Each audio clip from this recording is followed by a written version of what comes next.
This is Tiny at Obsessive Tiny on Twitter with a special Oscar Showcase episode of ObsessiveViewer.com's The Obsessive Viewer Podcast.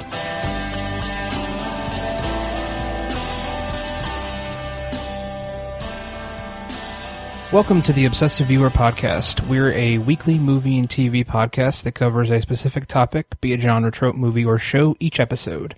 You can find back episodes at OV155.com, find the blog at ObsessiveViewer.com, and subscribe to the subreddit at r/ObsessiveViewer. Also, you can support the podcast at patreon.com/ObsessiveViewer. We have several different levels of subscription on that website, and you can also leave us a rating and review on iTunes. It helps out a lot. Well, as you might notice, I am by myself this week. Unfortunately, Matt couldn't be here. His father tragically passed away this week, so he asked me to do this by myself, and I'm happy to do so. So, if you have not listened to our past episodes of our Oscar episodes, what we do is we reach out to other movie and TV themed podcasts and ask them to take a category.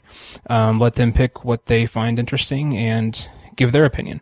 So we have quite a few this year. I'm pretty excited about all the ones we have. If you're looking for those past episodes, it's OV40 and OV95, where we talked about the past two Oscar shows. It's always a really fun episode to do because, two heads is better than one, and 10 podcasts is better than one, so it's good to get some other people's opinions. This was a big year for movies, as it feels like it always is. It's kind of a cliched thing to say around Oscars time, but there was a lot to choose from. A lot of great movies this year. Some of the categories are just stacked.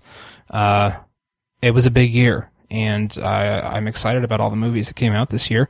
I wish I could have seen more of them. Unfortunately, I'm woefully unprepared for this episode. There's a lot of movies I did not get to see. But again, that's another thing that we say every year. So the 88th Annual Academy Awards will be this Sunday, the 28th of February. CBS? NBC? ABC, HBO, I don't know. Network TV. So check those out. I'll be watching them. The Oscars start out every single year with the supporting actor and actress. This year, for Best Supporting Actor, we got Mad About Movies podcast. Their iTunes description says, Mad About Movies is your go-to podcast for all things cinema. Each show, we talk all the latest movie news and rumors and offer a detailed review of our chosen movie of the week. Join us as we guide you through the treacherous world of pop culture and film. Their website is madaboutmoviespodcast.com. So here are the folks from Mad About Movies Podcast. Kent Garrison here, along with Brian Gill, on behalf of the Obsessive Viewer Podcast from the Mad About Movies Podcast. Yay! Yay! Here to talk Best Supporting Actor. And Brian, this is my favorite category every year. Always. Seems to be the most competitive category. Always the most competitive, I think. Yeah. And this year is no different. They should go ahead and expand this one to like 14 slots, I think, maybe. 14, 15, 18 maybe? I think 18 guys probably would deserve a shot at this. That's an interesting point. And before we talk the nominees and give our picks, why haven't they expanded the acting categories? Why do you think that is? Because they have expanded the Best Picture category. Yeah, I don't know. It probably just old Hollywood doing what they do. But I think I've always felt like the Oscars should be a celebration of the best of movies from that year.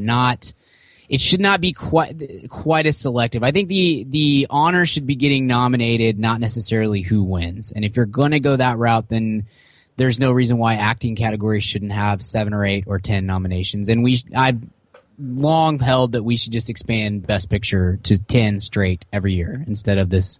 Sometimes it's 6, sometimes it's 8, sometimes it's 10 sort of thing. It's just kind of annoying.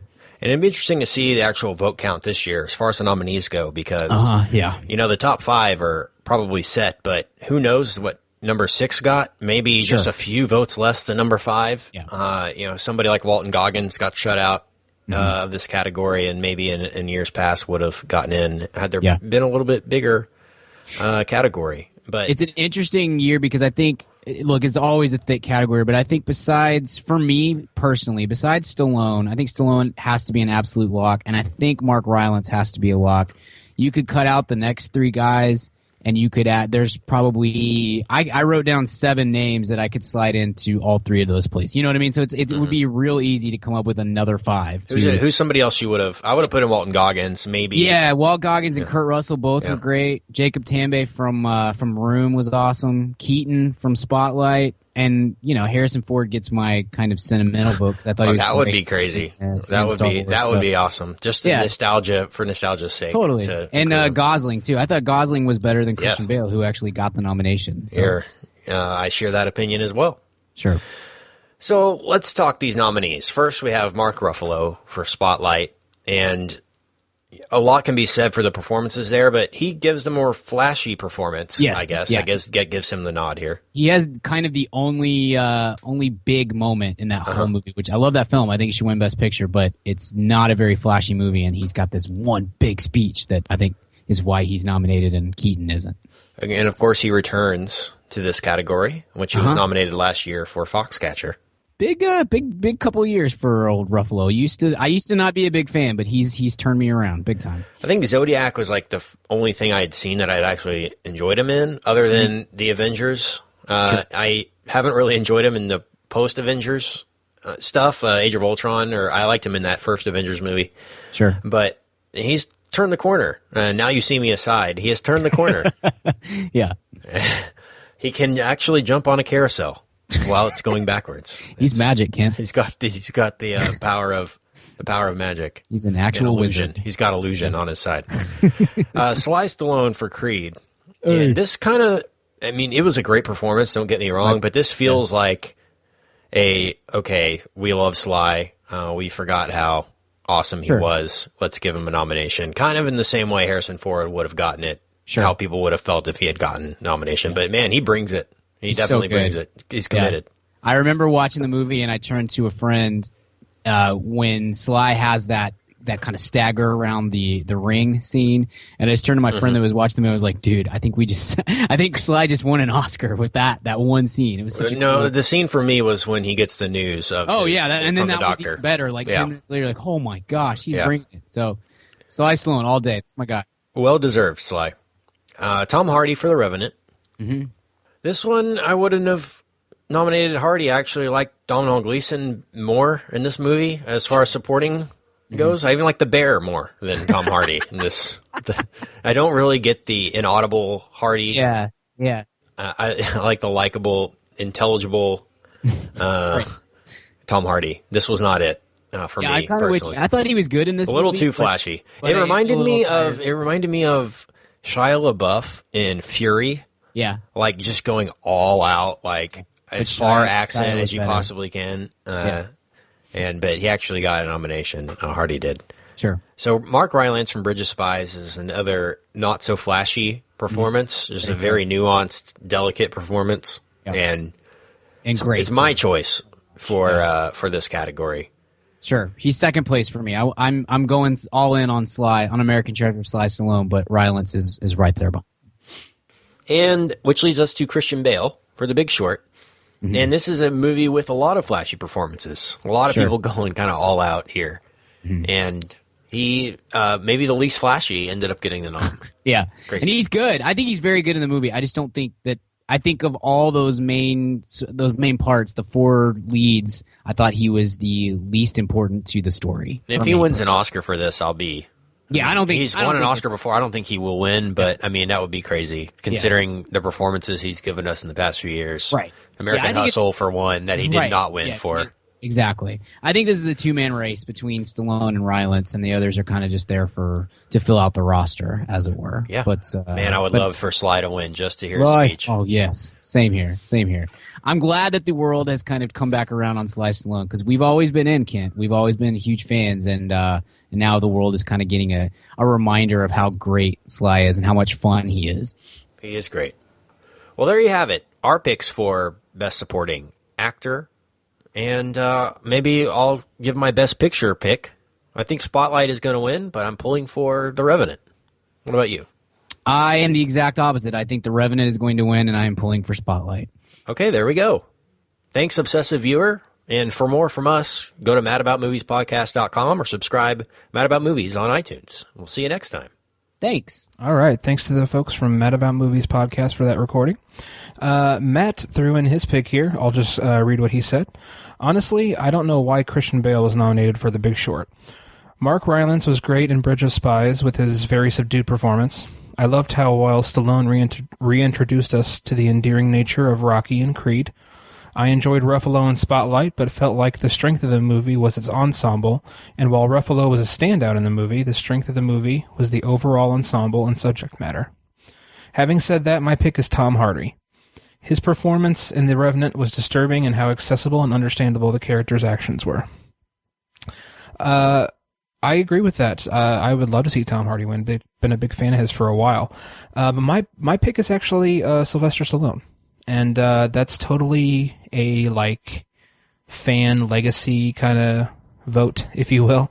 I think the guy's put his time in, and I think he's a pretty solid actor when he's got the right role. And I think he was more than solid in Creed. I couldn't take my eyes off of him. I really felt every single thing that was just pouring off of his face throughout this entire movie. It was he was so descriptive and emotive, and I just loved his performance. I think it's probably his best work that he's ever done. And again, like I said, there's a little bias there because it's just, I feel like the guy's earned it. But really, I would like to see any of these guys win. I haven't seen The Big Short or Bridge of Spies, so I can't really speak to those performances. But Tom Hardy, Mark Ruffalo, Sly Stallone, any of those three win it, I'm happy. So that is Best Supporting Actor. So up next is Best Supporting Actress. And for this category, we have the Manwhore podcast. Their iTunes description says, comedian Billy Procida talks to past hookups and special guests about sex, dating, and sexuality. You can find the podcast at manwhorepod.com. So here is Billy with the Manwhore podcast. Hello, obsessive viewer. This is Billy Procida from the Manwhore podcast. Hey, no, I saw what you did there. Stop it. Stop. Don't make that face, okay? I know you heard Manwhore, but it's I'm not like a bang bus frat bro. It's a sex positive show where we talk about sex parties and anal and consent and feminism and all that good stuff. But I'm not here to talk to you all about my slutty sex life nor my podcast. We're here to talk about the nominees for the Best Supporting Actress Oscar.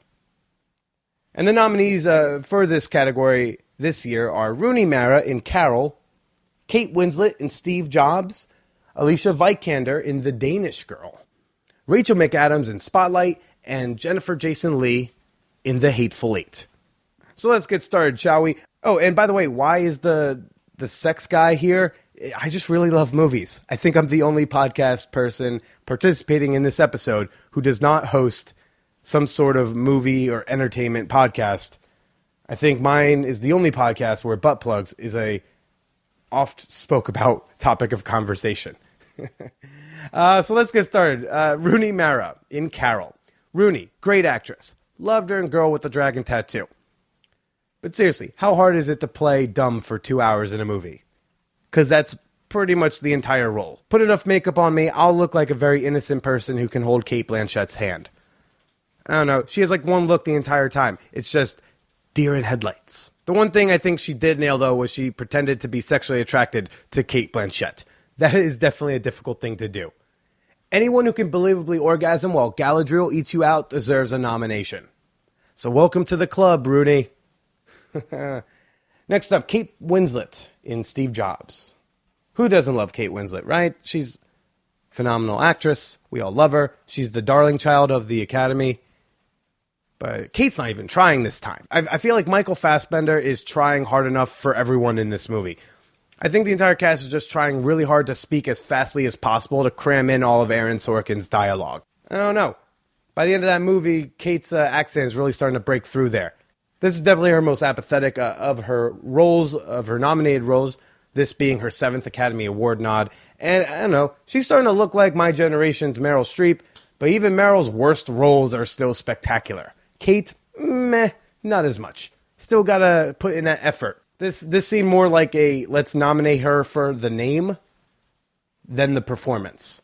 Next up, Alicia Vikander, the Danish Girl. I didn't want to see The Danish Girl.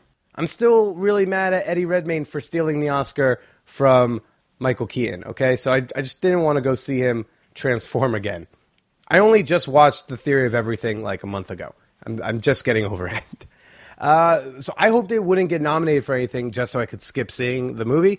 And I'm kind of disappointed how much I loved this movie.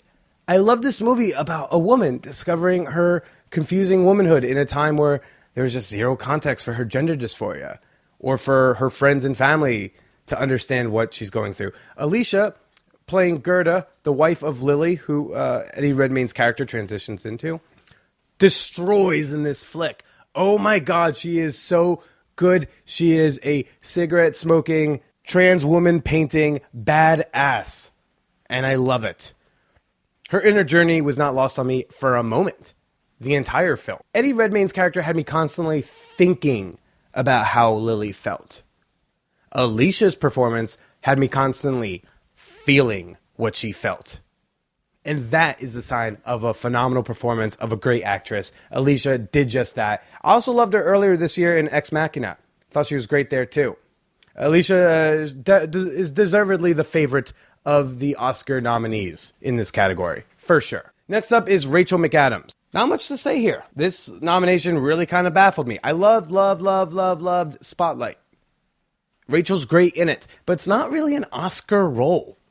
There isn't much for her to do with the character that seems award-worthy for me. It's an ensemble movie where really the only standout performance is Mark Ruffalo, who really he transformed into a different person. But he didn't do it through makeup or through huge decisions. He just did it with the most simple of acting choices. So otherwise, everyone was just kind of playing someone in Boston. It's definitely more of a plot-driven movie than character-driven. So this nomination really stumped me because there's nothing very special here. This is Rachel's first Academy Award nomination, and I don't know, maybe people just thought it's like Rachel's turn to get one. This really wasn't a movie for it. I didn't even like this other movie much, but I would have rather seen Helena Bonham Carter nominated for Suffragette than this one. I didn't see Dope, but had that gotten more attention, maybe Kiersey Clemons, that could have been another good option. Really aren't a lot of options for supporting actresses in 2015 when you think about it, but that's definitely a problem with Hollywood as a whole, not writing and creating these meaty parts for supporting actresses. Just something to think about. And then there was Jennifer Jason Leigh in The Hateful Eight. One of my favorite movies of the year, first off. But look, I'm not very familiar with this actress like others are, but whoa, this chick was awesome. Ho! Loved her. Loved her as Daisy. She was phenomenal. Blew my dick off. That's how good she was. And in a movie like The Hateful Eight, someone getting their dick blown off, very, very likely improbable. Violence against women is not something a typical audience takes kindly to, especially not comedic violence. But Leigh nailed her performance so well. She made herself so cartoonishly unlikable that the audience in my theater was cracking up every time she gets punched in the face. If Alicia hadn't made me cry as much as she did, I'd have wanted Leigh to get the Oscar for a very calculated comedic and dramatic performance. So good. And so let's talk about who should win. Obviously, Alicia is the favorite, and I think she deserves it. However, Jennifer Jason Leigh is certainly my dark horse in this race, even though her racist character would never want me to call her a dark horse. Vegas odds have Jennifer at 30-1 to win the Oscar. And that seems about appropriate, seeing as she's been nominated for a slew of awards, like pretty much all of the awards, but she hasn't won any of the significant trophies for this role. I'd love to see her win. I doubt it will happen. But if you want to put $5, $10, $50 on it, could be one hell of a surprise payout. So those are my thoughts on the Best Supporting Actress Academy Award nominees for this year. I hope you all enjoyed them, and I hope you all enjoy the rest of this episode. Please check out my show, The Manwhore Podcast, on iTunes, Stitcher, or any podcast app that isn't SoundCloud. You can follow me on Twitter at TheBillyProcida. That's Procida. So enjoy the rest of the episode. And to any of my listeners who are listening, stay slutty. All right, thanks to Billy for that. That was a great recording. Matt's pick, he says, unfortunately, I didn't get a chance to see Carol, so I can't speak to Rooney Mara's performance. I thought Alicia Vikander did a fine job in The Danish Girl. I just thought it was a subpar movie. My pick would have to be Jennifer Jason Leigh. The Hateful Eight was a very fun movie, and her unpredictable performance was a joy to watch. That's a cool pick. I have not seen The Hateful Eight. The only one of these that I saw were Spotlight and Steve Jobs, so I didn't get to see these other ones. But I'm actually going to go with Alicia Vikander. I really liked her in Ex Machina. I think she's an up-and-coming actress. Just based on what I know about The Danish Girl, I'm intrigued to see what she can do with that role. I think arguably her role might be more important than Eddie Redmayne's role, just to see how she reacts to it. I don't know. I haven't seen the movie, so I can't really speak to it. But I'd like to see her win an Oscar. I'm a big fan of hers after only seeing her on one thing. I think she's got a huge future, and the Oscars have kind of been generous to first-time nominees and young upcoming actresses. Lupita Nyong'o won last year for her first movie she ever did, so they have a bit of a history, or a little bit of a streak going, I guess. So I think it'd be cool to see her win. Up next, Best Documentary Feature. We're covering this one ourselves. The nominees are Amy, Cartel Land, The Look of Silence, What Happened, Miss Simone, and Winter on Fire, Ukraine's Fight for Freedom. Matt said, I have no idea. I haven't seen any of the documentaries, though I'd guess Amy has a good shot at the Oscar, judging from what I've heard from the other podcasts reviewing it. The only one of these I've seen is Cartel Land. I may have mentioned it on the podcast, I don't recall, but it's on Netflix, and it's really good. It's very revealing. It's sort of positive throughout a majority of it, and then takes a very cynical turn, very pragmatic and cynical turn. I think it's just a very interesting exploration of this awful trend in Mexico right now, and it's having an effect on the entire Western Hemisphere, if you will, North America, South America, Central America. We're all feeling the effects of this, the cartels that are kind of de facto ruling Mexico right now. It's a scary thing, and to explore it the way that it is in Cartel Land is very eye-opening and somewhat inspiring. I enjoyed it. So, like I said, I haven't seen those other ones, but I really liked Cartel Land, and I would not mind at all if it won. Up next, Best Visual Effects. For this category, we had SciFi Onscreen podcast. Their iTunes description says, in this podcast, I talk about science fiction filmed entertainment. Episodes of single films are done scene by scene. There also will be special edition episodes ranging on sci-fi topics I find of interest, and also original versus remake episodes where I compare original sci-fi films with their remakes. Enjoy! You can find that podcast at scifionscreen.com. So here's the recording from Sci-Fi On Screen podcast. This is Jeff Palermo from Sci-Fi On Screen podcast, here to talk about the Academy Award nominees for Best Visual Effects. Before I get into it, I just want to thank Matt Hurd and the gang at Obsessive Viewer Podcast for inviting me to weigh in on the nominees. So we have 5 nominees for visual effects: Ex Machina, Mad Max Fury Road, The Martian, The Revenant, and Star Wars The Force Awakens. So I'm just going to kind of run down the history of winnings for the folks who worked on each of these films. So for Ex Machina, You got three people, Andrew Whitehurst, Paul Norris, Mark Ardington, who have never won or even been nominated for an Academy Award. Same with Mad Max. You've got Andrew Jackson, Tom Wood, Dan Oliver, and Andy Williams. None of them have been nominated for anything as of yet.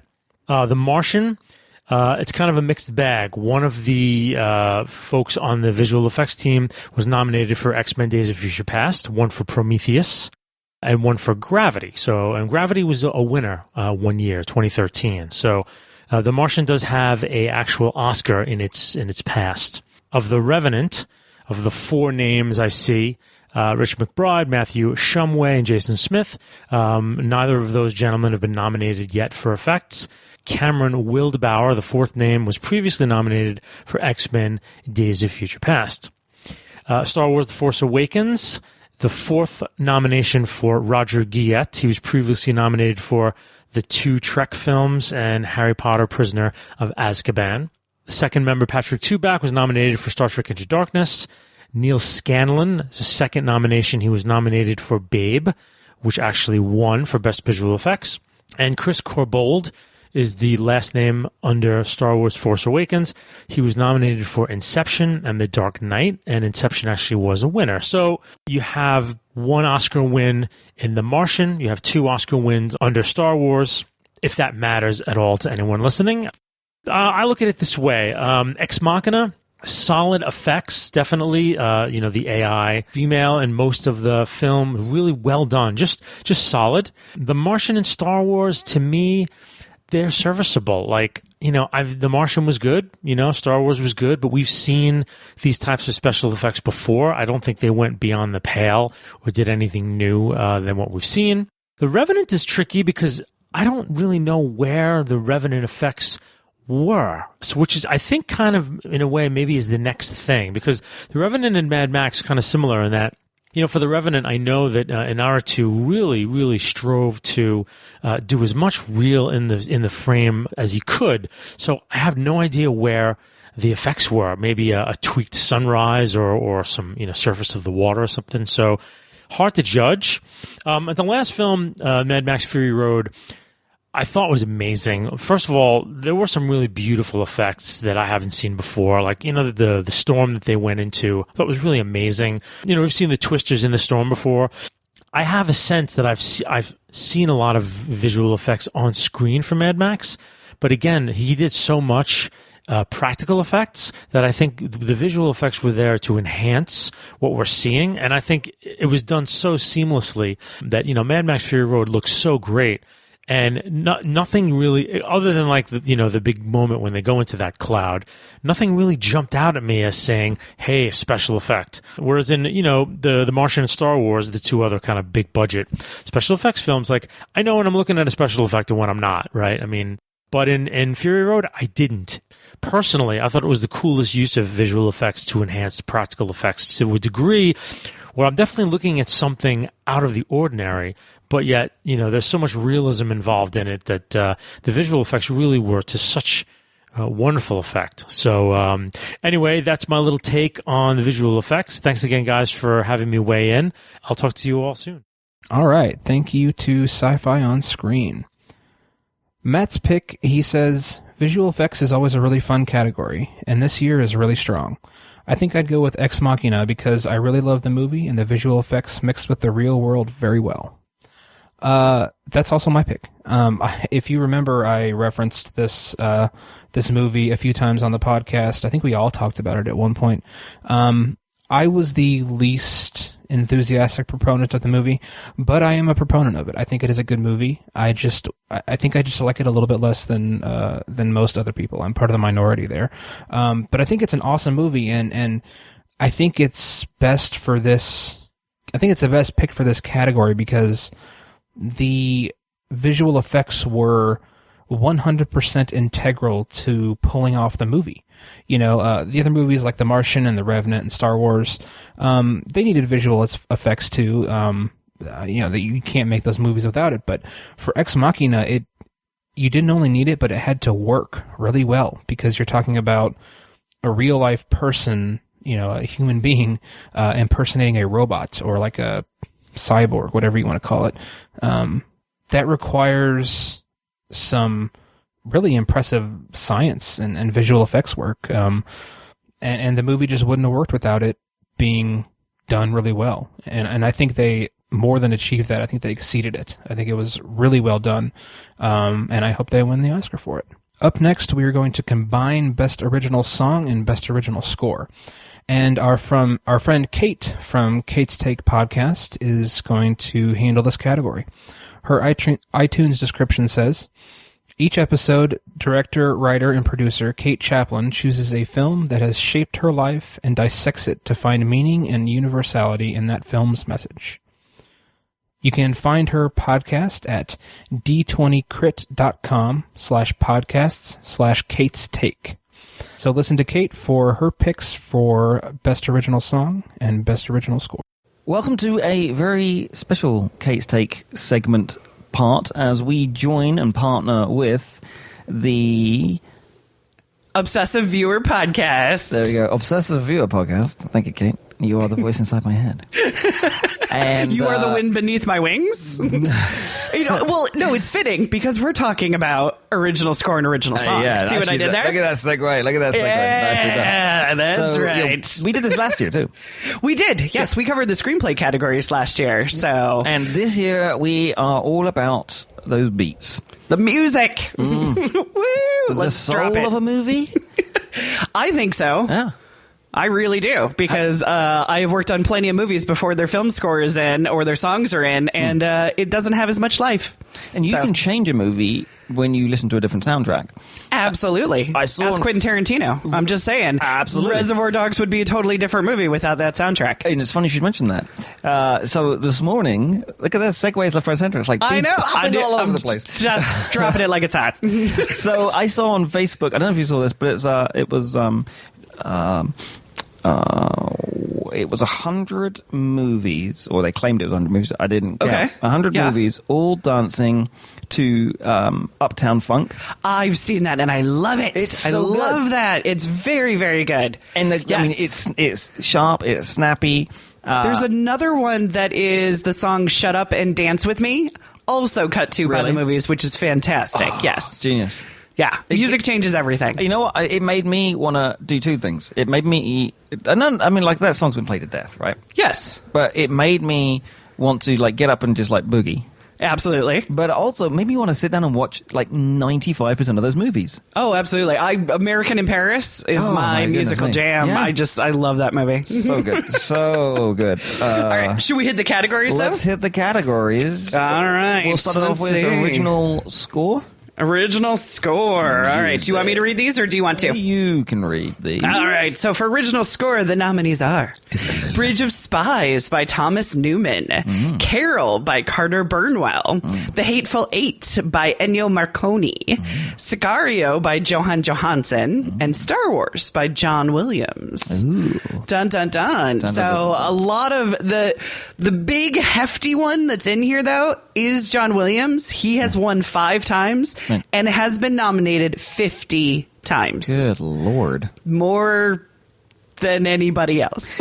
Now, anyone who is, and hi to everybody over Obsessive Viewer Podcast, but for anyone who knows me, knows I tend to gravitate toward, no pun intended, all of the geeky movies, the space movies, the science movies. That's right. And science fiction movies, sorry. Anything with a superhero or cape in it? Yeah, it's got to. Something like that, right? Well, when I saw this list, I kind of rolled my eyes at Star Wars being in here. I thought it was a very good soundtrack, and I thought it was original, even though it was tying into themes that he's already won an Academy Award for. Plus, if it's a score list and it doesn't have John Williams nominated at least once, I'm going to call shenanigans. There is that. I just feel, for me, that...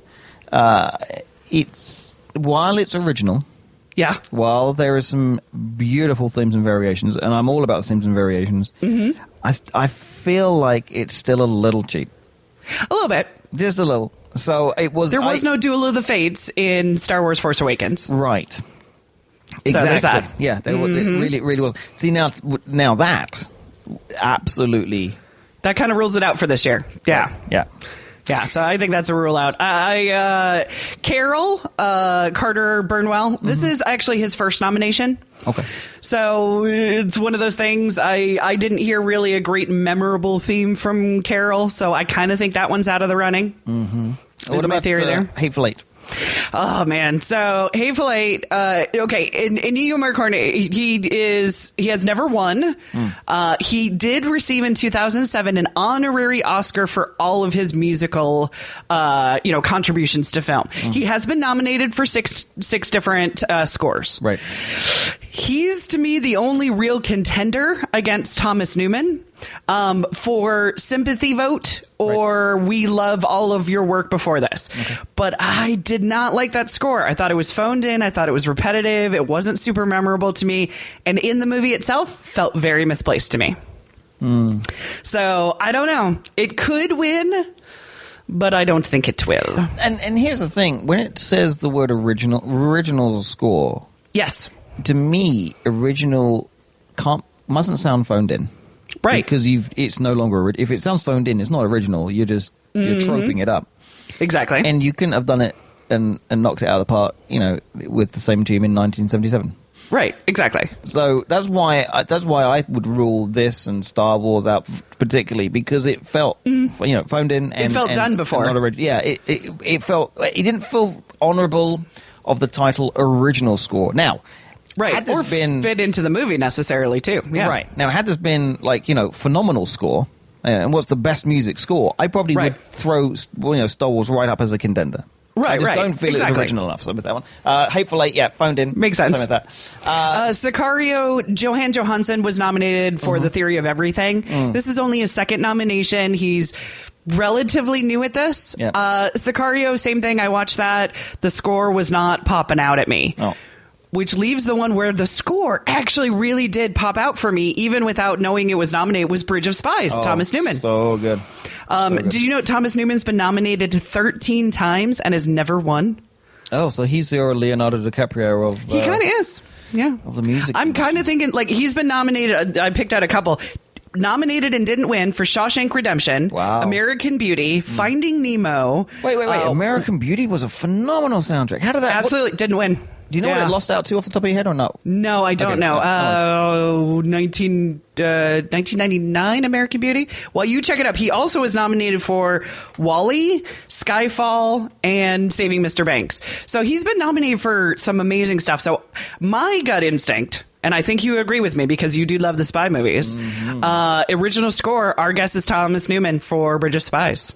It screamed for it's told the story of the movie. It screamed spy movie. It screamed that kind of almost thriller drama feel too. Yes, exactly. Yeah. Really, and really, it was just full production value, just a wall of sound, done very, very well and tied into the visuals extraordinarily well. I'm seeing if you can find the American Beauty Lost too. Yeah, and I looked up to it was 99, but it was for the 2000 awards. So that makes sense. That's where I went wrong. I'm trying to remember what American Beauty was nominated up against. Was it Crash? No, wasn't that year. Let's see here. We have scrolling. You know what? Let's just do a search. Boys Don't Cry. Boys Don't Cry. Got it. That was Hilary Swank. Yes. Yeah, sorry. She won for actress. Best musical. Tarzan. Phil Collins. You'll Be in My Heart. Yeah, I can see that. All right, then. Yeah. That makes sense. But it was up. This is interesting. This is a fun flashback. It was also up against South Park. Oh, you're looking at Best Song. What about Best Score? Oh, so good catch. Because South Park was nominated. We make mistakes on the show and we own it. You're right. Okay, let's roll this back. This makes more sense now. Right, so the winner was the Red Violin. The Red Violin for score. Yes, for score. There you go. Red Violin was the winner. Angela's Ashes, Cider House Rules, and Talent Mr. Ripley. All actually, those are all phenomenal. Those are all great scores. Yeah, they really are. Whereas I don't see now you got 5 really solid score nominations. I don't feel that this year. I don't feel that this year at all. And you know what? Let's go into original song because I don't feel it there either. Yeah. That's the thing. Do you want to hit these nominations? Sure. We've got Earned It, 50 Shades of Grey. Manta Ray, Racing Extinction. Simple Song Numero 3, Youth. Till It Happens to You, The Hunting Ground, and Writings on the Wall, Spectre. Yeah, these were some tough nominations because I wasn't excited really about any of them. And none of them really kind of like stuck out sort of thing. I mean, I will say Earned It kind of has an R. Kelly feel, but not like an epic R. Kelly feel. Manta Ray kind of gives you a little Ray Montaigne. And it fits the movie and the visuals very, very well. Slightly avant-garde in its a little style. Bit. Yeah, not too much, just a not little bit. Not what you expect no. with kind of a nature-based documentary. Right, yeah. They're very different. Simple song number 3 is Opera. I would so love it if Opera won, but I have a feeling it probably won't. But I did found that song just lovingly gorgeous. Till It Happens to You, The Hunting Ground, this is the Lady Gaga and Diane Warren song, has a strong contention. It has the music video on YouTube about sexual abuse and violence that's happening on college campuses. So it has a very strong point in the music video as well as the Hunting Ground documentary. But the song is quite repetitive. The song that I think is the best, and I think we both agree on. We do. Writers on the Wall from Spectre, the Sam Smith. It feels James Bond. It feels epic. It is the slowest James Bond song I have ever heard. Very good. It does lack a little bit of epicness as far as the song and the way it goes, but it has everything a James Bond movie feels, and I think they got it. I think they got it. All right, well, that's it from us. It's now back to those in the studio. Is that how it works? That's how it works. All right. Well, till then, back to the other guys in the studio, and thanks for tuning in. All right. Thank you to Kate for that recording. Matt's picks are... For best song, I have no freaking idea. I'll go with 50 Shades of Grey, if only so I can refer to it as Academy Award-winning 50 Shades of Grey in the future. For best original score, I assume The Hateful Eight will get it, and deservedly so. I kind of wish The Revenant would have been nominated, and I don't think The Force Awakens will get it. Ray's theme is a great track, but the overall score isn't too memorable. I agree with Matt 100%. I kind of want 50 Shades to win for the exact same reason. It would just be so funny if 50 Shades of Grey won an Oscar. That'd be really funny. The Hateful Eight I haven't seen, so I can't really speak to the music in that. I haven't seen Bridge of Spies or a lot of these other ones. I haven't seen Sicario.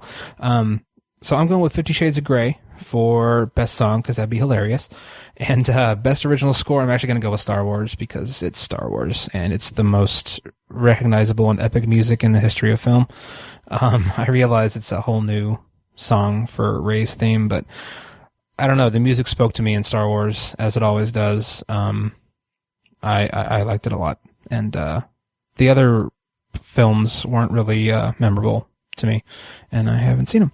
So, up next we have the Best Makeup and Hairstyling category. For this category, we have the folks from Poor Man's Process podcast.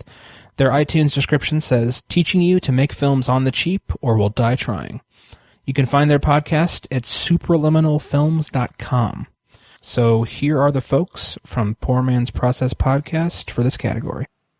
Hey there, it's your friends from Poor Man's Process, the Superliminal Films podcast, here to talk to you about the makeup and hairstyle category for the 2016 Academy Awards. J-Rod, want to take it away? Yes.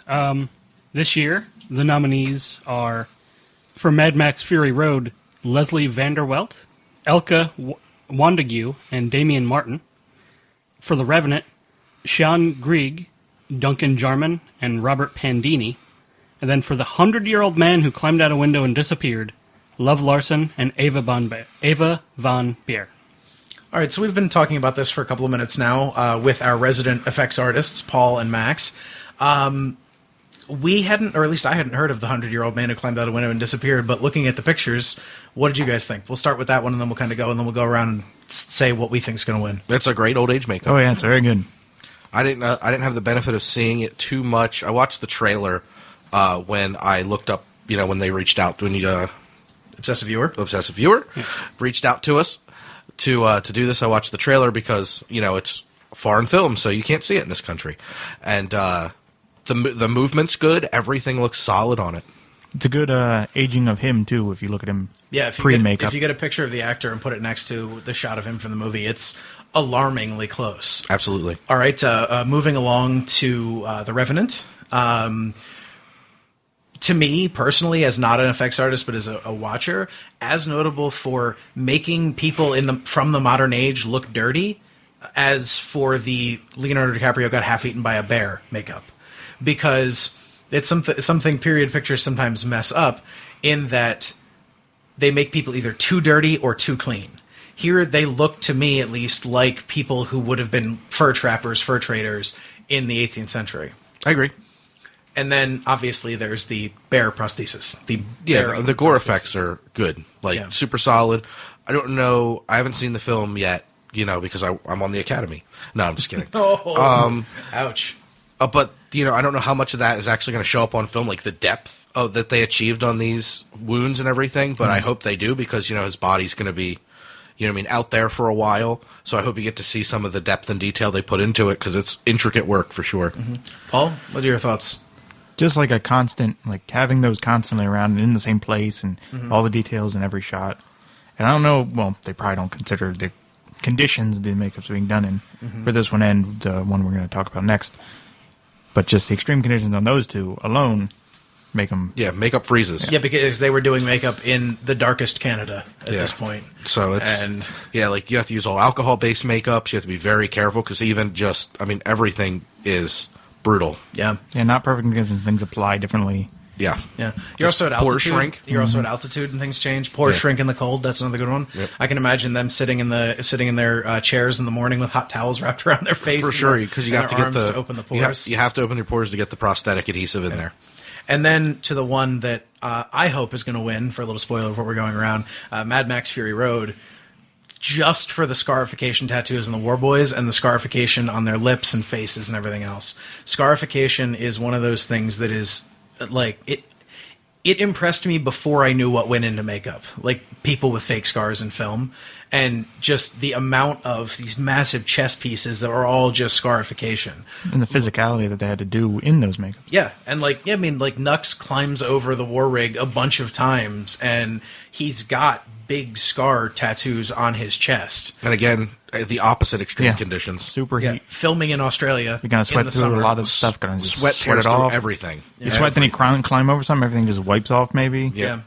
And that's the other thing, is because they had the white makeup on all the War Boys, that powder sort of pancake makeup kind of white on everybody, even on the kids and everything like those. And those sequences, just from a number of people to make up perspective. I mean, you've done zombies. You get to the point where you're churning people out like an assembly line. Yeah, and they did sweat through that makeup because it was actually like they were covered in stuff. So it comes at you so fast that you lose track of how much is actually done there. Yep. All right, so to wrap it up, I'll start with Jared. Which one do you think is going to win? I think it's going to be The Revenant. Which one do you hope is going to win? Probably Mad Max. Paul? I think it's going to be The Revenant. Hope? Well, probably The Revenant. Yeah. Okay. It's going to be The Revenant or Mad Max, no question. Okay. I think it's going to be The Revenant. I hope it's going to be Mad Max. We'll see you again next year to talk about the makeup and hair. Thanks a lot. All right. Thank you to those people from Poor Man's Process Podcast. Matt's pick is, I think Mad Max has this thing in the bag. That's all he puts. And I got to agree with him. I think it's just got to be Mad Max. That movie has so much of my respect for its commitment to practical effects. I love how practical effects are making a comeback. I think it's fun. I mean, don't get me wrong. I love CGI. I think it allows, incredible heights to be reached with filmmaking. But practical effects are just so much fun. And it's amazing to see what these creative people come up with in order to, depict a certain thing. And Mad Max I think did that best. The Revenant, I think, deserves a lot of respect. Just the fact that they had to shoot that thing, they had to shoot that movie in nature, very relentless, harsh conditions. They didn't really use sets in that movie. I think it was all filmed out in the woods amongst nature. That's really difficult to do. So that would also be a good choice, I think, trying to keep everyone's makeup on during all that. I don't know. I really appreciated what they did with Tom Hardy's character. His deformity in that movie is pretty impressive. Well done. I think it added a lot to his character. So, I don't know. It could go either way. I haven't seen the 100-year-old man who climbed out the window and disappeared. That title needs work. Wow. I haven't seen that one, so I can't speak to it. But I think Mad Max has it in the bag, just like Matt said. Up next is Best Costume and Production Design. We're going to combine those two categories. For this category, we had the folks over at CineReeLists podcast do a recording about this one. Their iTunes description says, Zach, James, and occasional guests discuss movies, movie obsessiveness, and lists of movies. Oh, and play games about movies. You can find their podcast at CineReeLists.com. So here are the folks from CineReeLists podcast for Best Costume and Production Design. Hello, obsessive viewers. We are the CineReeLists. My name is James. And I'm Zach. And we are a podcast that talks a lot about movies, a lot about movie lists, movie obsession, and we love movie games as well. Yeah, for sure. So we're excited to talk about our two categories, Best Costume Design and Best Production Design. Yes. And since we are the CineReeLists, list is right in the name, we decided we're just going to list them in order of preference. And then at the end, we'll tell you who's going to win and who should win. Absolutely. First category, Best Costume Design. So excited about this category. Zach, what is your top 5? All right. So number 5, I think, is Cinderella. Cinderella, I mean, it should not be on this list. The costumes are mediocre at best. Okay. Number 4, I think it's The Revenant, because I just don't think there's anything super special about these costumes. Number 3 is The Danish Girl, which is a movie I didn't enjoy that much, but there is a lot of really crafted costumes in this thing. Mm-hmm. Number 2, Carol. I think they did a very good job of capturing the fashion for back then. A lot of good stuff, but number 1 has to go to Mad Max Fury Road. The amount of creativity that went into all of those ridiculous, crazy costumes, it's got to get the Oscar. So I think it definitely should go to Mad Max. Whether it will or not, I think Carol is going to get a little love, but I think it definitely should go to Mad Max. Nice. My number 5 was Carol. Did not like that movie. I don't remember anything spectacular about the costumes, and I think it probably only got nominated because those types of movies get nominated for these types of awards. My number 4 is The Danish Girl, for the same reasons as Carol. My number 3 is The Revenant. I agree. They are what they should be, but nothing more and nothing less for the most part. My number 2 is Cinderella. I actually liked the costumes in Cinderella quite a bit. I think the translation of like my memory of the cartoon, of the original animated film versus what they put on screen, it actually fit very well, and some of them were like eye-popping. Particularly like the blue dresses in that movie were like, yeah, I liked it quite a bit. And my number 1, I agree, Mad Max. How can it not be? So if I had to give a should Mad Max, will Carol. Yeah, so we're on the same board there. Yeah. All right, next category is Best Production Design. This used to be Art Direction. I think they changed it just recently. Nobody knows what Art Direction is. This is like the look and feel of the movie. Yes. Right? Okay. Number 5, I'm giving Bridge of Spies. I don't think Bridge of Spies should have been nominated for Best Picture, Best Production Design. Nothing. It's just such a... I mean, I liked the movie. Right. But there's nothing special going on here. Right. Number 4 is The Danish Girl. I think they did have a very intricate production design. There's a lot of thought going into the art direction. I don't particularly like the art direction, but there was a lot of craft going in there. Number 3 is The Revenant. I think The Revenant actually probably will win this category, but as far as what I want, I think it's number 3. Number 2 is The Martian. Those views of Mars are stunning, and they look great. I mean, sometimes that heavily CG'd thing can look pretty fake. In The Martian, it looked awesome. And number 1, Mad Max Fury Road. How can this movie not win Best Art Direction or Production Design? There's things going on everywhere on screen. It's ridiculously creative and chaotic. I loved it. My number 5 was The Danish Girl, which is certainly a well put together movie from a production design standpoint. It made sense, but it's also something I've seen before. You could have just propped out the same old locations from all these other period pieces and thrown that on screen, and I wouldn't have known the difference for sure. which sounds horrible because lots of people put lots of time into this stuff. But to me, it's just, as somebody who goes to a lot of movies, I've seen it. Whatever. My number 4 was Bridge of Spies, which I disagree. Like, there are shots of Europe in this that are very well composed and put together and designed, and it was a part of the production. For shots of Europe? I'm just saying, the shots with, like, the wall and stuff like that, like, that's memorable in my mind. Even the scene where Tom Hanks is in the room with the other guy and they're, having their little conversation, even that scene felt very, like, Russian Europe. It just, I think there was thought put into it, and it was. No, it was I agree, good. and I liked Bridge of Spies. Oscar nominated? I don't know. Come on, that. Right? But there were memorable things in that movie to me. My number 3 is The Revenant, because God is the greatest production designer. Like, that movie is entirely outside, pretty much. But yeah, I mean, that's a worthy nomination, I would say. But my number 3, The Martian, was great. Not only do you get the Martian landscapes, but you get the science behind the sets themselves and the ships and all that other craziness that's going on in that movie. Yeah, I agree with your number 2 on that. And of course, we match again for number 1, Mad Max Fury Road, which is a movie that did all the things you said and had it move while it was doing it. Yeah. Like, the whole thing is like a chase film, so all of it was moving all the time. And so my should and will is Mad Max. There you Fury go. Road. All right, good luck with the show, guys. If you want to listen to our show, it's the CineReeLists. REEL with an S on the end. All right, thank you to the folks at CineReeLists Podcast. For Matt's pick, he said, I assume that Mad Max or The Revenant will get both of these awards. However, I'll give my picks to The Danish Girl. As I said earlier, the movie wasn't too memorable, but the period costuming and production designs were fantastic.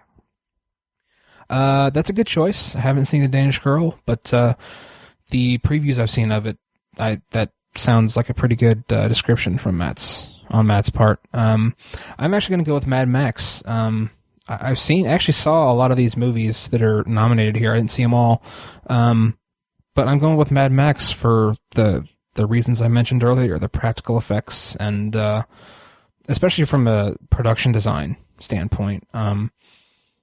It's just so impressive what they achieved with all these practical effects. They didn't have to fill things in on a computer in post-production. They did it all right there, and this came from someone's mind, and they turned it into a real thing. It wasn't just generated on a computer screen. That's really impressive to me.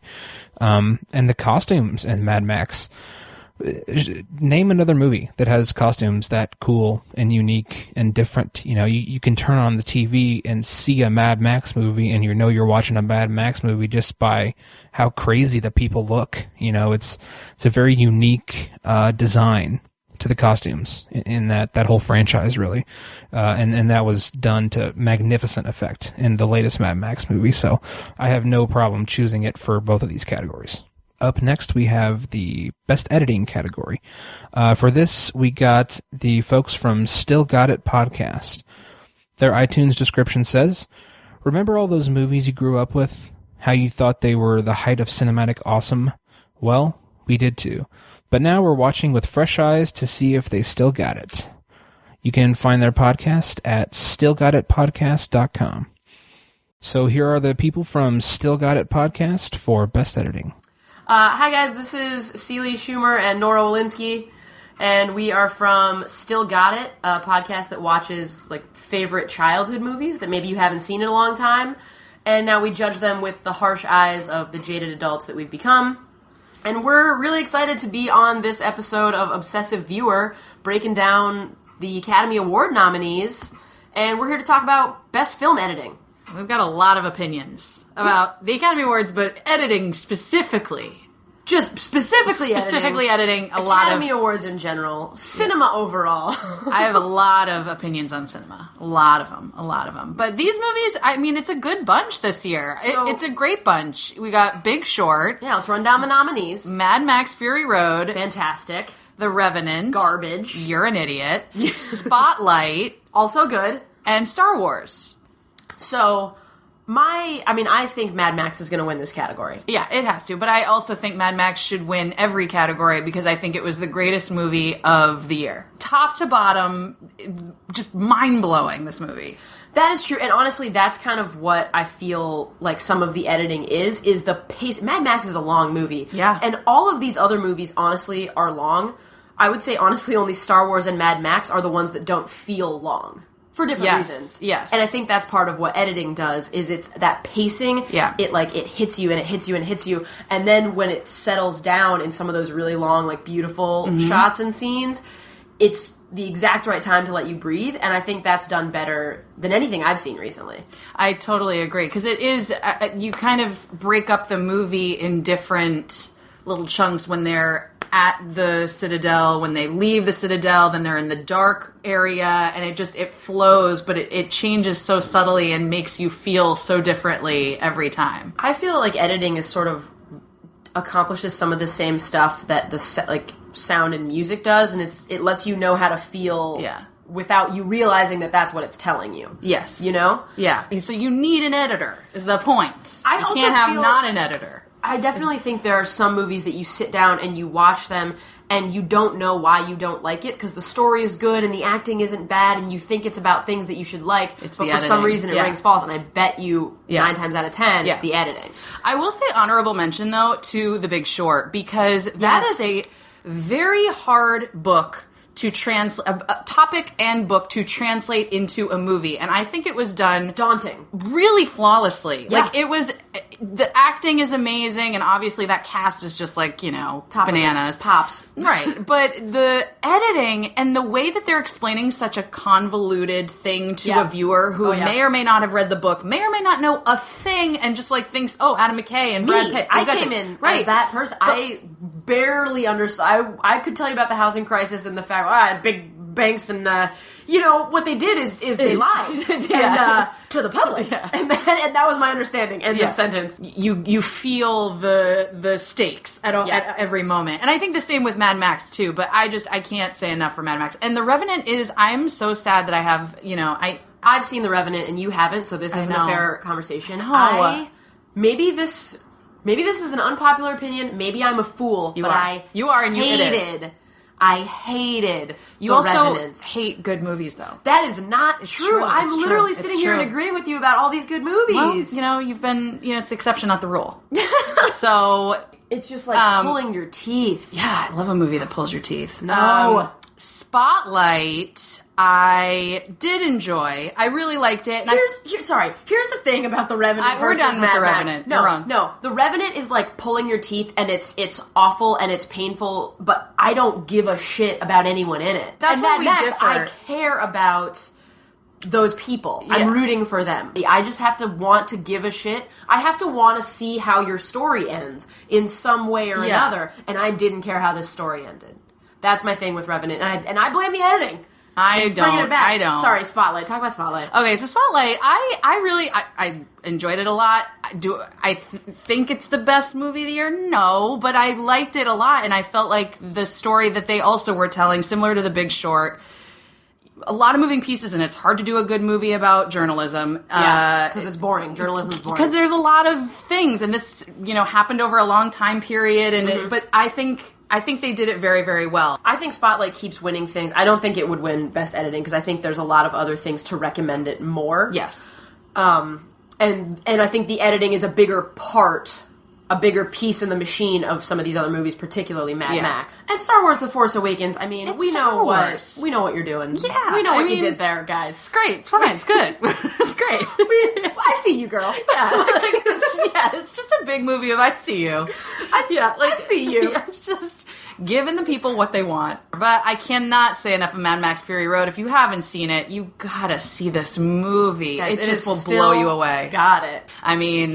Watch it again and again. Yeah.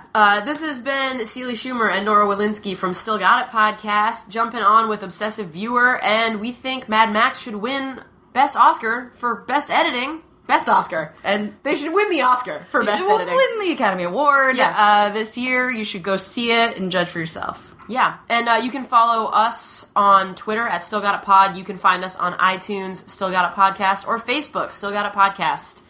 All right. Thanks, Still Got It Podcast, for that. Matt picked, he said, I'm going to go with Mad Max here, but I think The Big Short should get a shout-out as well. Both did a great job with their editing, but Mad Max was such a spectacle that its editing was more of a standout for me. That's a good choice. I kind of had some issues with Mad Max as far as that goes. I think the lack of focus on the story really affected the editing, or maybe just the fact that there wasn't a very structured story there made it seem like the editing was off to me. I'm not really sure what it is, but I just can't choose Mad Max for this, as much as I like the movie. But without question, the one that came to mind was Spotlight. That movie is just so unbelievably tight. It's all woven together so well, and there's just so much to balance with the ensemble cast, and you have a pretty extensive period of time that this takes place. All kinds of facts, and it's just a bunch of dialogue. There's so much to balance, and that movie did not miss a beat for the entire time. It was just on point for every single minute. Couldn't take my eyes off of it. It just had a beautiful ebb and flow to it. I thought it was edited magnificently. Without question, that's my choice. The Revenant, again, I think it could have used some more editing. It was a little long.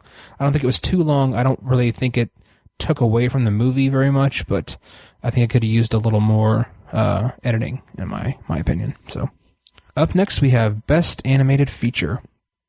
For this category, we got our friends from the Nerds You're Looking For podcast. Their iTunes description says, a weekly nerd culture podcast that discusses the culture through various segments. You can find their podcast at thenerdspodcast.com. So here are the guys from the Nerds You're Looking For podcast for Best Animated Feature. Hey guys, it's Pat and Tyler from the Nerds You're Looking For podcast, a weekly nerd culture podcast that discusses the culture through various segments. You can find our episode index on our website, thenerdspodcast.com. We are honored to do this for the third year in a row. We're going to talk about the best animated feature for 2015. So what are the nominees this year, Tyler? So the nominees for Best Animated Picture are Anomalisa, Boy and the World, Inside Out, Shaun the Sheep movie, and When Marnie Was There. Okay, so I've seen two of these movies. I saw Anomalisa and, of course, Inside Out. Oh, so you did see Anomalisa? Yes, I have. Oh, I've only seen one of these movies, and that is Inside Out, of course, which we reviewed on our podcast. I think it's pretty obvious who's going to win, even though I don't have any real opinion since I've only seen one of them, but I think that these other award shows are a pretty good indicator of who the winner is going to be. So, I mean, that's obviously Inside Out, right? We've done this for 3 years in a row. This is the third time we've done it. And it's always been fun. And we kind of got this category because the previous 2 years we've had really strong opinions about the animated feature. This year it's pretty cut and dry. It's going to be Inside Out. I was going to ask, like, if there was a movie that you would take out and add another movie into this category. And for me, there's really nothing that stands out this year that kind of got snubbed. I can't even think of another one. Maybe Hotel Transylvania 2, but I didn't even see that. Like, I know that was popular, but I don't know. I know you didn't like Minions. So yeah, I didn't like Minions. I wish I would say The Good Dinosaur, but I mean, we both were really disappointed by that. So I think that they probably did the best they could with the field of movies that were animated that came out last year. I think Inside Out was on your top 10 for 2015, for sure. It? Yeah. And it was on mine as well. So obviously we both really love that movie. I'm a little curious. So Anomalisa, did you like it? Was it good? I appreciate how much time and energy goes into making a stop motion picture. I understand how it's made, and I understand the meticulous detail that has to go into those particular movies. But I just don't think that I am the audience for a Charlie Kaufman movie. Okay. I talked about before that I think Eternal Sunshine of the Spotless Mind is one of the more overrated movies. I don't get why everybody loves it so much. And I kind of feel like that's how I feel about him as a filmmaker. He does a phenomenal job. His movies are well made, just like Anomalisa was. I just don't think it's my cup of tea. So it's not a bad movie. I think I'm trying to review and at least rate all of the movies I see this year on Letterboxd. So you can check check me out. The Nerds Are Looking. I don't actually know what my screen name is called, but anyways, that was kind of a weird shout out. Anyways, yeah, I think I gave it 3 stars because I appreciate that it's a well done movie. It just wasn't my cup of tea. All right, cool, man. All right, so that is the best animated feature for 2015. It's going to be Inside Out for sure, 100%. Oh, yeah, for sure. There's no doubt. All right. All right, thanks for having us, guys. See you guys. All right, thank you to the guys from the Nerds You're Looking For podcast for that recording. Matt's pick, he said Inside Out all the way. It was such a wonderful return to form for Pixar. I haven't seen Anomalisa, unfortunately, but I'd be interested if it won. I could see it winning based on how appealing the trailer was. I have seen none of these. I'm going to go with Inside Out because everyone I've talked to said it's fantastic, and this category is nicknamed the Pixar Award, so it kind of makes sense. Up next, we have the Best Adapted Screenplay category, and for this, we got the guys from Midwest Film Nerds podcast. There's kind of some sound quality issues here. Typically, our quality is a little better than this, but this was done over Skype, and sometimes that's a little spotty, so this might not sound the best. The iTunes description for Midwest Film Nerds podcast says, film nerds from the Midwestern U.S. review recent film releases and discuss the latest film news. You can find their podcast at MidwestFilmNerds.com. So here are the guys from Midwest Film Nerds discussing Best Adapted Screenplay. Hey, I'm Alex. I'm Nick. I'm Tim. And I'm Willie. And we're from the Midwest Film Nerds podcast. We'd like to say thanks to the guys at the Obsessive Viewer podcast for asking us to be a part of their Oscar compilation episode this year. They've given us the Herculean task of talking about the Best Adapted Screenplay category, which may not seem super important, but if we were doing our job right, it would require the most homework, as I think it would be important for us to read the books that these movies were adapted from to properly judge this category. But none of us have done that. So, that being said, on to the actual nominees here. The nominees for Best Adapted Screenplay in 2016 are The Big Short, Carol, The Martian, Brooklyn, and Room. It sounds like, and I did a little bit of a survey on the interwebs in terms of Oscar favorites and Oscar picks. To me, I've been seeing The Big Short as the favorite. But I kind of, before we really get into, what we think is going to win, I wanted to know what you guys think what Best Adapted Screenplay means. So do you think it means the most accurate depiction of the book, or do you think it is the best possible version of the book put into film? Or do you think there's no difference between the two? I'll throw to Nick first. What do you think about that? I think it's probably the latter. I think that, I always used to take it really literally and be like, well, is it the best way that, is it the book that was translated the best for the screen? Yeah. But I think that it's come to mean for most people, like, is that a factor, but also, how is the movie, basically? Does the book translate well to a film, not how well did you adapt the book? Yeah. But how well did you actually execute the task of adapting it to the screen? So, whereas, it's not an Oscar movie by any means, but, take Watchmen, for example. If you watch, that has incredibly long lengths of it that are adapted pretty much straight from the comic book to the screen with no deviation whatsoever, and that's both a good and a bad thing. And I think it's kind of one of those interesting things, did this part of this book need to be included in the film? Does it make for a better movie, or did they just really want to include it, Yeah. So, Willie or Tim, you got any other thoughts on the matter? Do you think it's one over the other, or do you agree? I think it's about taking the medium of words, just printed words, and turning it into actual motion picture. That's the thing, is it's because a book is a book and a movie is a movie, and you could have the best, scene for scene, every piece of dialogue's the same adaptation of a book, and have it not make a very good movie. And it's about finding the blend, I think, between being faithful to the source material and finding the ways to make it translate well as a movie that general audiences are going to go see. So, okay, Tim, any thoughts? No, they pretty much hit it on the head. I like to go to movies. Based on books, when a director, say, puts his own spin on it too. That's really nice. I appreciate that, or a writer. director or writer put their own spin on it. I think of like Scorsese and Wolf of Wall Street, how much different that is in the book, and then Starship Troopers is really different than the book too. So it's all over the place. I kind of like Cliff Notes versions of books when I'm watching a movie too, because if I want more, I'll just read the book. Okay. All right. So in terms of the actual nominees, I think we've all seen The Martian, right? Yes. Correct. And then has anybody seen anything else on this list or no? I've read the script for Brooklyn and The Big Short, and you can find them online by typing in Best Adapted Screenplay in Google. Okay. Scripts. So I read the scripts for them. I was trying to do homework. So, Tim, what do you think, being the one who's probably the most educated in the category at the moment? I mean, do you think The Big Short or Carol? I think The Big Short's the favorite. Do you think it should win over The Martian? Yeah. The reason I think that they're going to give it to The Big Short, and I think it should win, is because that is an incredibly dense subject. I mean, you have to fit a lot of stuff in there and make it digestible for a general audience. And I think they do a pretty impressive job of that. Okay.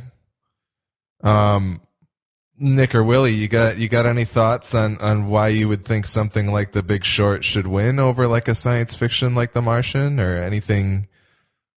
Any thoughts on that idea? Personally, for me, and like you said, I'm not terribly.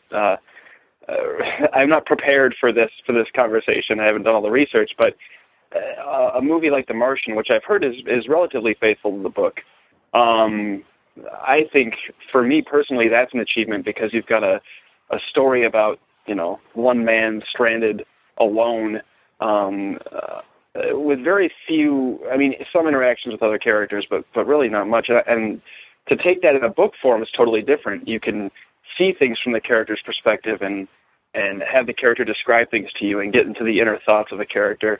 Whereas on screen, you have to do everything purely from a visual standpoint, and I think that must have been a real challenge to do that. So I'm impressed by, once again, some of this is assumption, but I'm impressed by the fact that they were able to translate that and make such a compelling and entertaining movie. All right, Nick, what do you think about the idea that The Martian is science fiction and The Big Short is based on a nonfiction book? Do you think there's any more talent required in adapting one over the other? I would say, I guess, looking at the genre as a whole, probably yeah. But looking at these two movies, I don't think that. From what I understand about The Martian, is that it's a pretty digestible book. That it's pretty straightforward and reads like a good, just brisk adventure. Does that make any sense? Yeah. That you're not dealing with a ton of really heady sci-fi concepts, basically. So I think I see what Willie's saying. I think that I do agree with that, but I think I look at it almost from more of a directorial standpoint, the actual filmmaking standpoint, like finding ways to turn a narrator into someone who's speaking into like GoPros, for example. So finding a way to turn that mechanic into something that actually makes sense. Because obviously you can't really have VO or like a narrator, just a disembodied voice speaking to you. Otherwise you lose a lot of the reality that The Martian was trying to go for. Okay. I think what Tim said is extremely valid as well. I mean, the concept of all these mortgages and short sales and equity, et cetera, is over the head, I think, of a lot of people. And so taking all that information and turning it into something that everyone can understand, especially through the, again, something I know about this movie from hearing about it is that there's a lot of like quick asides to the audience of like, so this is basically what this means. And the movie quickly runs through it all. And while that sounds kind of like expository, just like drivel, it sounds like kind of an interesting mechanic in a way for people to quickly get caught up and go, oh, okay, I understand now. So it's interesting. I think there are two stories that needed to be told in unique ways, and it's something they've both achieved it pretty well. All right, and I guess finally here, before we, the guys at the Obsessive Viewer podcast want us to make our pick, our podcast pick as to what we think will win. Does anybody think there's room? I think The Big Short and The Martian are kind of the two front runners here, and I could be wrong. But do you think there's any room for upset from Carol or Brooklyn or Room, even though we haven't necessarily seen these movies? Does anybody feel that we might see some upset there? Room sounds like such a unique movie in terms of how it was made and where it takes place and all that. That I wonder how it was written, like in what form it was, and how possible it seems to adapt it to the screen. Because there's always those things that people say, "Oh, it's unfilmable," and then someone finds a way to tackle it. Yeah, I would really like to know more about Room, but that's the only other one I see maybe being an upset. Tim or Willie, any upsets you can foresee from Carol or Brooklyn? No, I think it's those two. I think it's no. I would go with those two as the heavy favorites. All right, let's go with the final pick then. Willie, what do you think's going to win, The Big Short or The Martian? The Big Short. Tim? The Big Short. Nick? Big Short. I think The Big Short is the Midwest Film Nerds podcast pick for the best adapted screenplay.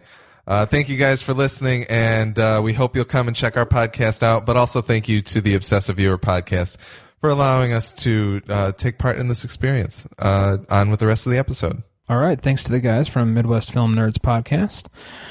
Matt's pick, he said, the only movie whose source material I read in this category was The Martian. I think it was a fantastic adaptation and very true to the spirit of Andy Weir's novel. However, I think Room will get it, because the novel is from the kid's perspective, and the movie translated that very well. I like that pick a lot. I have only seen The Martian from this category, so I can't really speak to the others, but based on everything I've heard about Room, it's a great adaptation. Especially, reference Matt describing the movie in Potpourri. He mentioned it on the podcast. His fervor for the movie really made me want to see it. Unfortunately, it was kind of in and out of theaters here in Indianapolis, so I didn't get a chance to see it, but I am really excited to finally... I'll get it on VOD or Redbox it or something. I'm really excited to see that movie. And the story just sounds unbelievably amazing. So I can't wait for that. I'm going with Room for Best Adapted Screenplay. Up next, we have Best Original Screenplay. And this is our category. The nominees are Bridge of Spies, Ex Machina, Inside Out, Spotlight, and Straight Outta Compton. Matt went with, he said, my pick is Ex Machina. Spotlight and Inside Out are fantastic movies and well worth the original screenplay Oscar. But Ex Machina is such a strong, thoughtful science fiction script that I think it deserves it. I'm going with Spotlight. I've seen Ex Machina and Straight Outta Compton as well. I missed Inside Out and Bridge of Spies, but I talked ad nauseum about Spotlight. I just think it's an amazing movie, and I think capturing this story and condensing it into a concise script is incredibly hard to do. There's just so much involved, and it involves, like I said, an ensemble cast. That's always a challenge. I feel like they all got equal time, and I felt connected to all their characters, especially Mark Ruffalo. But I just think it was a well-crafted script, and I hope Spotlight wins. Up next, we have Best Cinematography, and we're going to cover this one ourselves as well. The nominees for Best Cinematography are Carol, The Hateful Eight, Mad Max Fury Road, The Revenant, and Sicario. Matt went with, this is such a tight category. I think Deakins will get it for Sicario. At least I hope he does. I didn't care for the movie all that much, but the cinematography was some of the best I saw in all of 2015. I didn't get to see Sicario. I didn't get to see The Hateful Eight or Carol, so I've only seen Mad Max and The Revenant. I am going with The Revenant because of what I mentioned earlier. The fact that they shot this on location out amongst nature in the bush, if you will. That just comes with a whole set of challenges, especially visual challenges. You can't control every single thing that's in the shot when you're filming that way. So I think the cinematography they were able to achieve with The Revenant was really impressive. They allowed nature to kind of speak for itself. They didn't. It felt like the woods and the cold and the snow was like its own character in the movie. It was present in every single frame, and it was such an impressive thing to capture. I'm definitely going with The Revenant, and I hope it wins. Next up, we have Best Sound Editing and Sound Mixing. We're going to combine that. The folks from Intermission podcast are going to take this one. Their iTunes description says, "The Intermission podcast is a look into the world of movies from 4 friends who really have no business running a podcast. The podcast is primarily movie-related, but often the movie guys will get sidetracked and discuss anything that may be happening in their lives at that given moment. Video games, comics, trailers, and a little genre they like to call other." You can find their podcast at movieguys.org. So here are the guys from Intermission Podcast for Best Sound Editing and Sound Mixing. All right, this is the Movie Guys here from movieguys.org. The Intermission Podcast. I'm your host, Craig Lane. This is Corey Eichard. I'm Guy King. And I'm Josh. And today we're here to discuss some Oscar categories, which will be the Best Sound Editing and Best Sound Mixing. Best Sound Mixing. There it is. And now to explain the difference, Guy King. Well, I'll tell you the difference.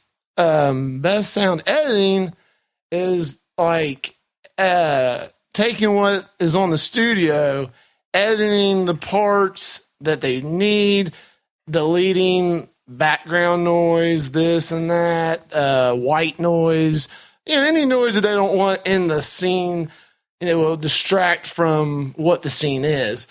The mixing one is taking that and making it even 10 times better, bringing up the EQs, the little reverb here, little tweaks, and making what they already have good. It's pretty much taking a rough diamond and polishing it and giving it to the jewelry store. So that's pretty much, they're kind of similar, and it's kind of stupid to have to. They should just really combine them. But that's pretty much the difference between the two. What's your confidence level? Good. That's what they are. About an 8.5 out of 10. All right, strong B.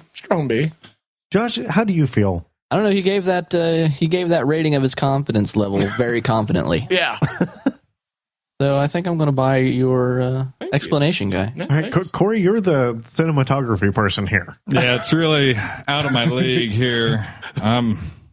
I believe I'm halfway deaf in one ear to begin with, so this doesn't really affect me. As long as the camera doesn't go through the grass. Yeah, if they don't try to fuck it up like that, then it's good. But I can still remember that. Poor Will Smith. Okay, so from what I know about it, Guy, you're not very right, but I'm not very wrong. We're going to roll with it anyway. Okay. I think you're pretty close on sound mixing. Sure. But not so much editing. Sure. Am I not? So for best sound editing, we have Mad Max Fury Road, The Martian. Now, is this an example of editing or mixing? Editing. Okay. When I edit out all of those noises. No! Oh. The Revenant.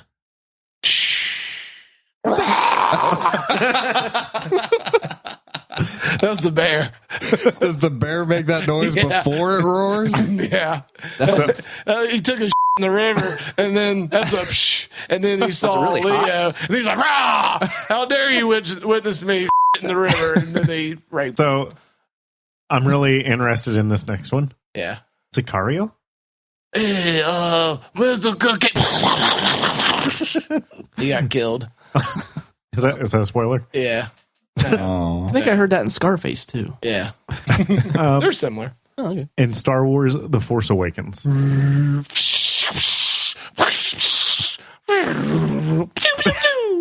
All right, Guy, which one's your pick? Since you're our sound effect or our sound editing expert. Yeah. That's hard. That's because your brain says one and your heart says another. You know what I mean? Like it's almost impossible to go against Star Wars in anything. But Oh, jeez. But Star Wars. I'm getting ready to move on. But Star Wars has so much, and I'll go Star Wars. All right, Josh. Okay, based on Guy's description and explanation of editing, I would have to say Mad Max Fury Road Man, that was my number takes 2. this one. That was my number 2. No, handily. Don't go by his definition of But really, but Josh, but I just did. There's only one sound in Mad Max engine. No, see, you're saying they had to kind of take out noises and all this crap. Yeah, you know how much stuff they would have on recorded on film that they didn't want. That's true. So in the movie. just to clarify, that would probably fall more under mixing, to where editing would be sound creation.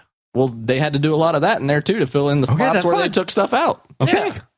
So you're saying Mad Max? I said Mad Max. I'm saying you're wrong. It's Star Wars. Corey. Mad Max. Mad Max takes it. Without a doubt. So we've got a tie. Mad Max or Star Wars. I'm going to cast the deciding vote and say Star Wars. But my second one was Mad Max. Mad Max takes it. Yep, there you go. And he was awful iffy on that Star Wars. I was. I went with my heart. Okay, so I think you overthought it. Yeah. Moving on to best sound mixing. Yes. We have Bridge of Spies. It's a very quiet bridge. Yeah, because spies don't make noise. Mad Max Fury Road. The Martian. The Revenant. And Star Wars The Force Awakens. Corey, I want to let you kick it off this time. Mad Max. Mad Max for best sound mixing, huh? How about that? To save it to buy a book, so I don't know. Yeah. Josh? Oh, clearly The Martian takes this one. Handily. Did I say handily last time? Yeah. You traitor. I'm Mad Max, obviously. There you go. There you go. That's more like it. So I'm actually, for the mixing, I'm going to mix it up a little bit. Ooh. I see what you did there. I think The Revenant is going to pull out a win in this one. I'm gonna go. Probably gonna pull out right at the last second. I'm gonna go Star Wars again, just to be safe. Really? I'm gonna go Star Wars again. Huh? Just because it's hard to go against Star Wars. I want to win. I want to win. I want Star Wars to win everything. Oh, so I'm picking with my heart. I don't think Star Wars is going to have a clean sweep. I don't think they're going to win anything. I think you're crazy and high. They may not. They probably won't. I think they'll win. Maybe special they effects. Don't, do they? Huh? Have they ever won any big awards like that? Yeah, surely. I don't really know. I'm sure they have. I feel like I heard somewhere that they're like, Star Wars usually gets snubbed. Lord of the Rings won a bunch. Yeah, but that's not Star Wars. They didn't have lasers in Lord of the Rings. That's true. That's what. Normally, anything lasers or actiony. Tell you what, they could have took a lot more works down if they did have lasers. It would have worked pretty well. True.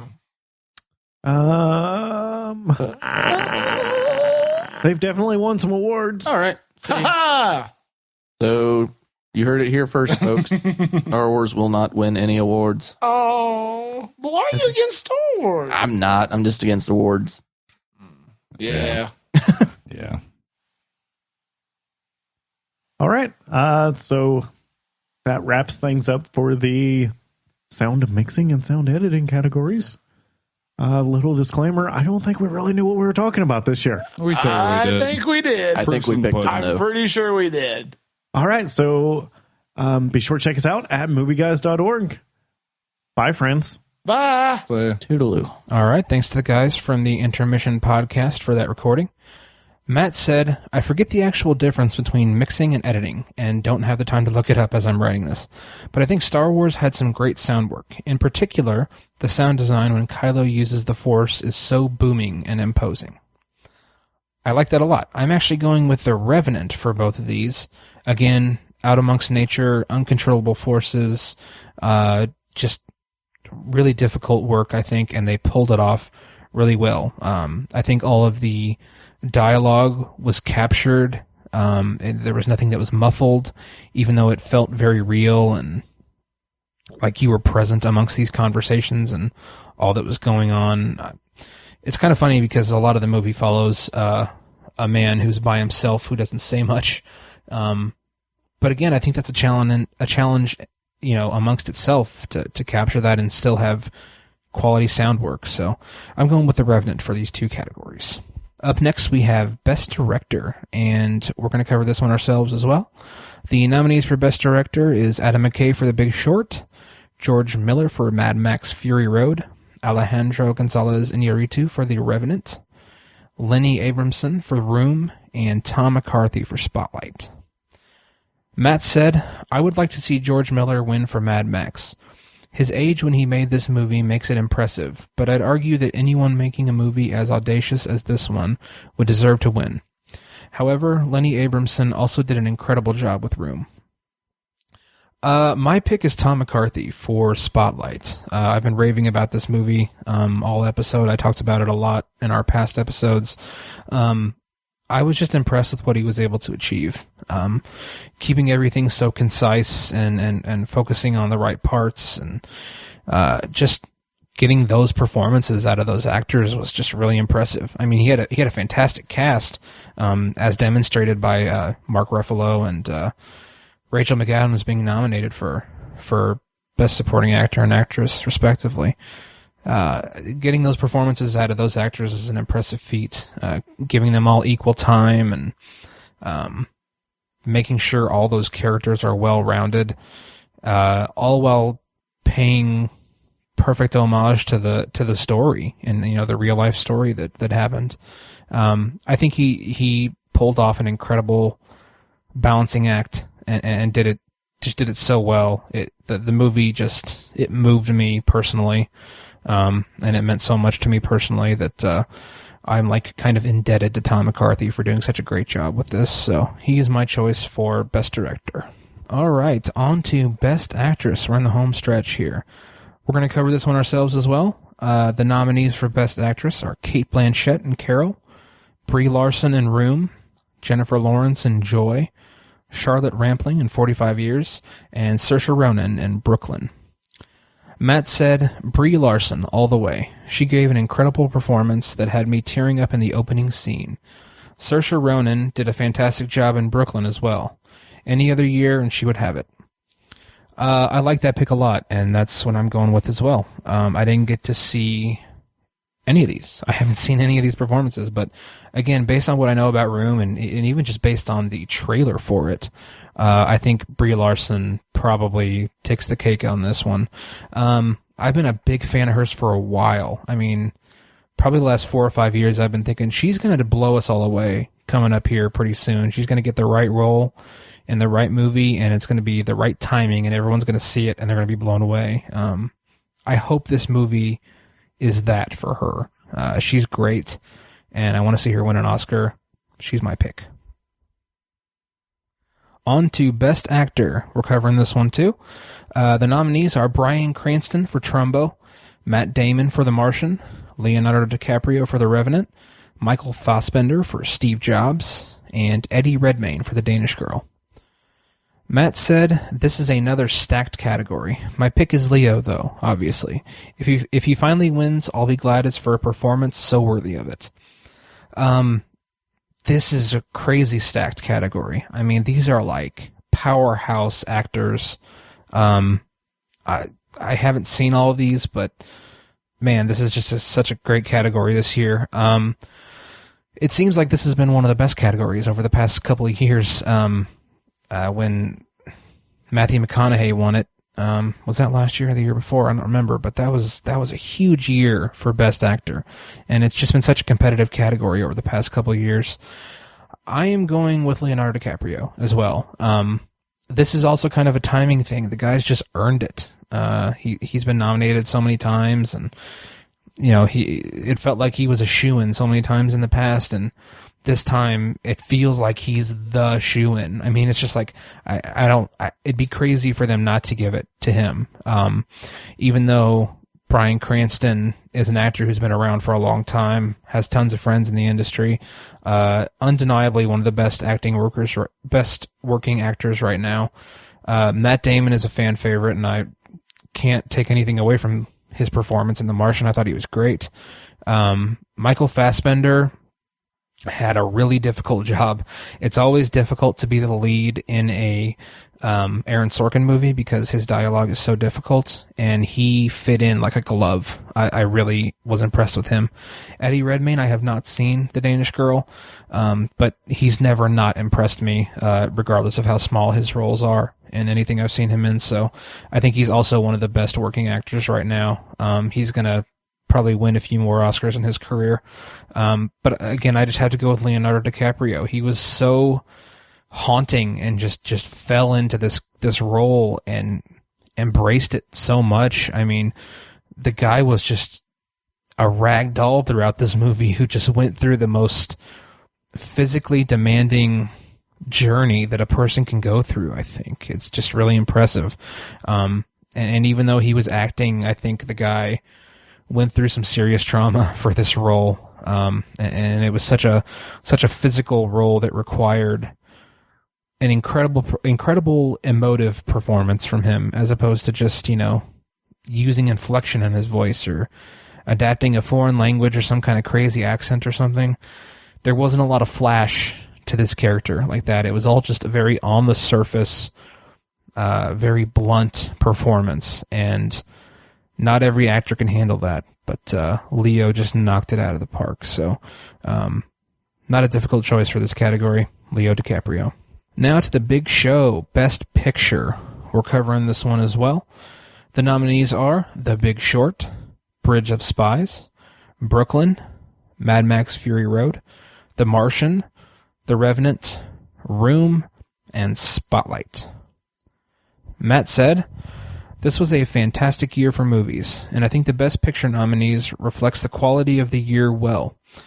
My pick for Best Picture is The Revenant. I don't think Mad Max should have been nominated. It was great as a spectacle, but it was lacking in story, and I think that should definitely count when it comes to Best Picture. So my pick is The Revenant. It was great. My pick is Spotlight. I mentioned that it was my number one movie for the year in our year in review episode. And of these movies that were nominated, it just spoke to me the most, and it meant the most to me personally. And I know that's not necessarily the best reason to pick something, but I can't disconnect from it that way. I can't be very objective when it comes to Spotlight. So it was my movie of the year, and I think it deserves to win for Best Picture. I don't think it will, but I think I'm glad it was nominated, and it's my choice. I just think it's a really important movie. I think a lot of people forgot about this. It's kind of a running joke about what happened with the Catholic Church and priests and all that stuff. It's kind of a running joke, but people kind of forget that it's real, and it's this thing it's a documented systemic issue with this company. I don't know what to call the Vatican or Catholicism, this whole system. It's just a glaring issue with the system, and I don't think everyone really thinks of it that way, and they should, and this movie shines a spotlight on that, pun intended. I just think it's a really important movie, and I thought it was done spectacularly well, so it is my pick for Best Picture. Thank you for joining us for our Oscars episode. I wish Matt could have been here. I wish we could have had Mike with us. It's always fun to talk about the Oscars. I love the Oscars still, despite all its shortcomings. It's so glamorous and esteemed, and I think it still means something to me. So I'm always a big fan of the Oscars. For Matt, he had some closing thoughts. He just wanted to say, thanks for listening to this year's Oscar nominee showcase episode. I'm sorry I couldn't be a part of it. Make sure you check out the shows that submitted clips to this year's showcase. That's also really important. Thank you so much to the podcasts who submitted recordings for us. We had more than we've ever had this year.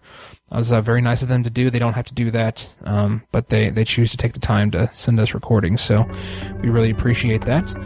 I think that's about it for this episode. I'm going to forego potpourri. This is probably going to be a pretty long episode anyways. So thank you for joining us. Tune in to the Oscars.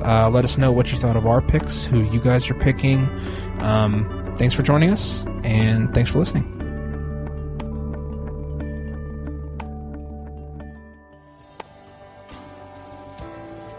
Thank you for listening to The Obsessive Viewer, presented by ObsessiveViewer.com.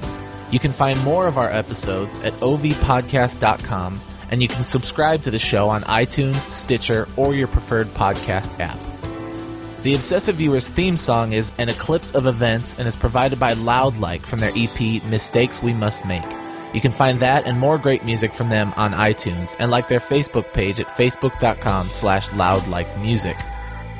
Any and all feedback on the podcast is encouraged. You can email the hosts individually at Matt, Tiny, or Mike at obsessiveviewer.com, or send an email to the podcast in general at podcast@obsessiveviewer.com. Check out the Obsessive Viewer blog at obsessiveviewer.com, where we post movie and TV reviews and the occasional editorial about the business of entertainment. You can also like us on Facebook at facebook.com/theobsessiveviewer and follow us on Twitter at obsessiveviewer, at obsessivetiny, and at IamMikeWhite. If you want more obsessive content in your life, check out our sister site, obsessivebooknerd.com, for book reviews, author spotlights, and a general celebration of reading. Finally, if you're philosophically curious, check out Tiny's side project podcast, The Secular Perspective, which explores the concepts of faith, religion, and existence from the perspective of secular hosts. You can find that at thesecularperspective.com and subscribe to the podcast on the podcatcher of your choice. Again, thank you so much for listening. We love you. Be excellent to each other.